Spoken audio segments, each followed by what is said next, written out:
Welcome back to the United Rebel Sprint Car Series Fast Pass Access, episode number 2. Took a little bit for us to get you another episode out there and about, but super glad that we're getting it back and going and get a little bit closer to the racing season. And you can already see who our special guest is today. It is the driver of the 21X Bearcat Well Service, number 21X, already said that, but Mr. Taylor Ray Velasquez. Taylor, good to see you, man.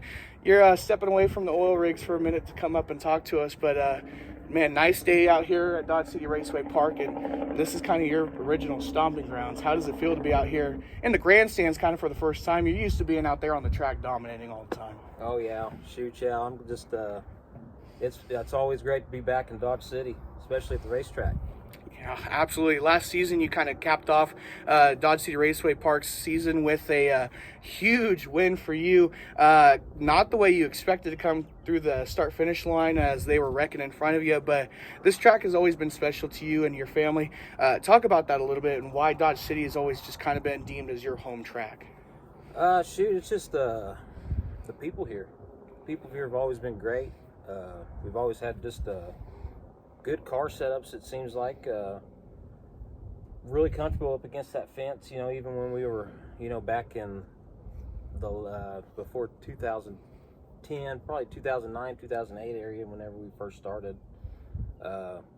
Full field of cars and a lot of tough competition. It's always been tough here. That wall it's a different animal. It's you can't beat that wall down, and it's what changes the game here. And we've been pretty fortunate to have a good car setup. We've done the same thing year after year after year, and even whenever the track changes hands, it's always pretty much the same racetrack most of the time. You talk about the wall, and there's really no straight away technically at this track. It looks straight through the front stretch and obviously on the back stretch, but we were just down there in pit lane looking at it from pit entrance or pit exit when the cars come onto the track, and there's really no straight edge on the front stretch. It's all curved, and it's still kind of that reminiscence of the old NASCAR asphalt configuration from back in the early 2000s. How does that, you talk about that's challenging.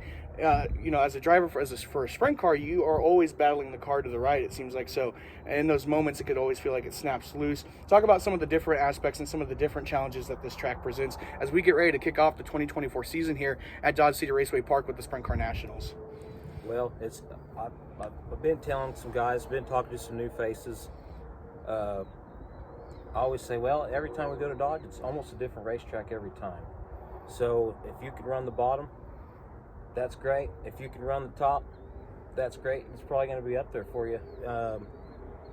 Whichever night it is, if you can get on the bottom and run that bottom hard and stay in the moisture, that moisture is always hidden here. It's always there. And even with the wind, and it's kind of challenging when the wind comes in to play because it's always windy here. And then hot, in the middle of the summer, some of your moisture goes away and the track's a little bit slicker conditions most of the time, but early in the year, late in the year, lots of moisture. It's not always up top. It's on the bottom as well. And there's a lot of guys that can get around that bottom great. And the last thing you want to do is play follow the leader. You want to change it up. If you can run both, you got it figured out here. They always say do what the other guy's not doing, and that's always switching it up.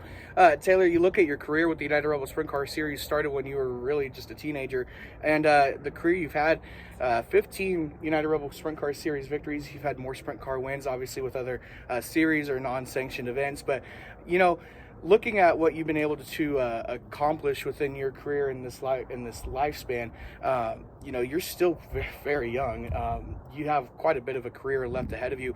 What's that future look like for you? What's still some of those check boxes or those boxes that you still want to check off as we get ready for a big schedule this season and a lot of opportunities?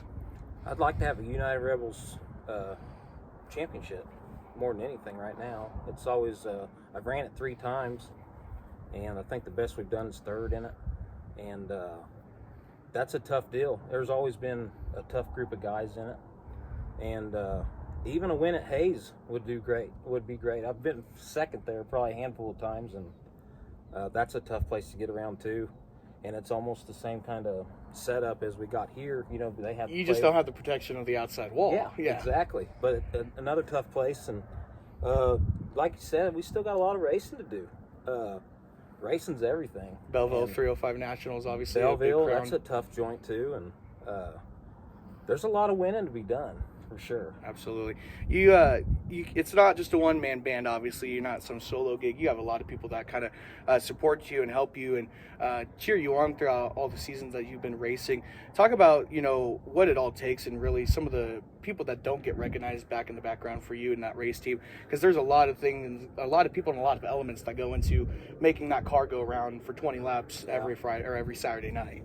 I definitely couldn't do it without my parents and Tommy and Sean and Brady that helped me out at the shop, and even my guys at work. They let me be a little bit flexible to make it on the weekends, and of course all the partners we've had through the years. Is this racing thing's not easy, and it takes a lot of good people to be behind you to get you to the racetrack every weekend. Absolutely. Well, Taylor, we're standing here at Dodge City Raceway Park as we get ready to kick off the United Rebel Sprint Car Series 2024 season.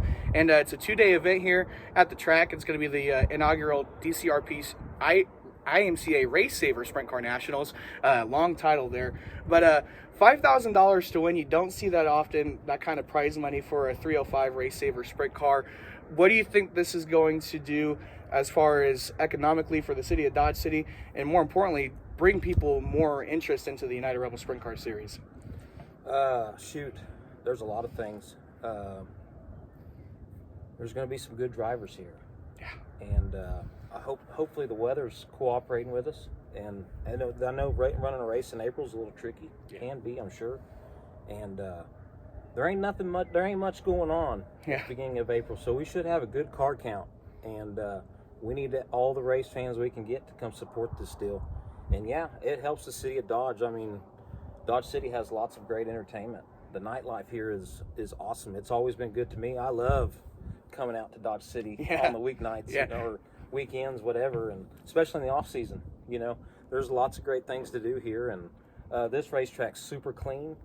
And I think that's what I've always told my friends and family that want to come and support it. It's like, this is a state-of-the-art facility, and it's clean. The pits are clean, stands stay clean, and it's just good, clean family fun. And that $5,000 to win weekend has, in the past, has always just been super tough. You get some of those Texas guys that come down, and Jake Buback would come down, and Jason Martin, and just some good names that always make it interesting and change it up for us Rebel guys that race it week in and week out. Yeah, we're recording this on a Saturday here. Beautiful day out at the track. A little chilly, but I think you could get a couple cars on the track and put on a good show. But you mentioned some of the names that are going to be potentially entering into this deal, and we've already seen before we started recording this, already seen a couple other drivers pre-enter. Caden Taylor, a famous name with the United Rebel Sprint Car Series. Great to see that he's going to be entering for this show as well. I know plethora of guys still haven't pre-entered, but there's still time to do that before the season kicks off and before April 1st. Taylor, you're really excited about this 2024 season. You're going for another shot at the United Rebel Sprint Car Series championship.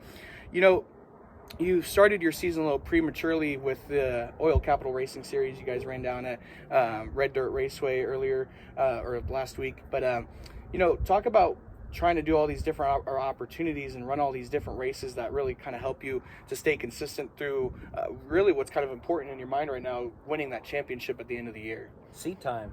If you can stay in the seat and race, every week, if not every other weekend, seat time is very important in this deal. And I think Hewish, he has a pretty big schedule. So later in the year, he's going to be really, really, really seasoned up. And we're just going to stick to that Rebel deal and try to keep us on the track weekly for that. And just seat time is just key on this deal. And I'm not sure what Zach Blurton's doing. He's done the same thing in the past where he stays in the seat. And I'm just fortunate enough that we did that Oil Capital deal part-time last year. That's a great group of guys, and they are super, super stout. Yeah. I was watching it on my race pass the other night, going through the lineups, and it was stout. Watching the United Rebel Sprint Car Series drivers, it was sprawled out, to say the least, Yeah. amongst the 20 drivers that made the A feature. So, Taylor, looking at the format for the Race Saver Sprint Car Nationals here at Dodge City Raceway Park, preliminary night on Friday night, then the big night on Saturday night. How do you advance from, running all the preliminary races, hot laps, qualifying, your heat, your qualifying race that later that night, and how do you get through all that to set yourself up for a good starting spot Saturday night for the big show? Well, it all comes down to the pill draw. So if you draw a low number and start up front in your heat race, or even in the qualifying, if you qualify well, better stay up front. And if you draw in the back, or if you qualify in the back, better pass some cars. So as far as getting to the A feature, just take care of yourself in the heat race. Make sure you go forward or stay up front. It's going to be very important to keep your nose wing clean and try to keep the fenders on all sides that you do have fenders on the sprint car. But Taylor, it's been a pleasure to have you out here at Dodge City. Thank you for making the trip up today from Oklahoma. I know you've been busy in the off season, and we're super excited to get the 2024 year kicked off. Super excited to see you back on the track with us this year again, and still going to be some stout competition with you out there as well. So Yes, sir. Thank you so much for joining us today. Shoot, yeah. Thank you for having us. Thank you so much, Taylor. That's Taylor Ray Velasquez, the Flying Jalapeno, as we call him, with the United Rebel Sprint Car Series, driver of the 21X Bearcat well service machine out of Turpin, Oklahoma. And you can catch our next episode of the United Rebel Sprint Car Series Fast Pass very soon here on our YouTube page and on all of our social media. Until next time, thank you guys.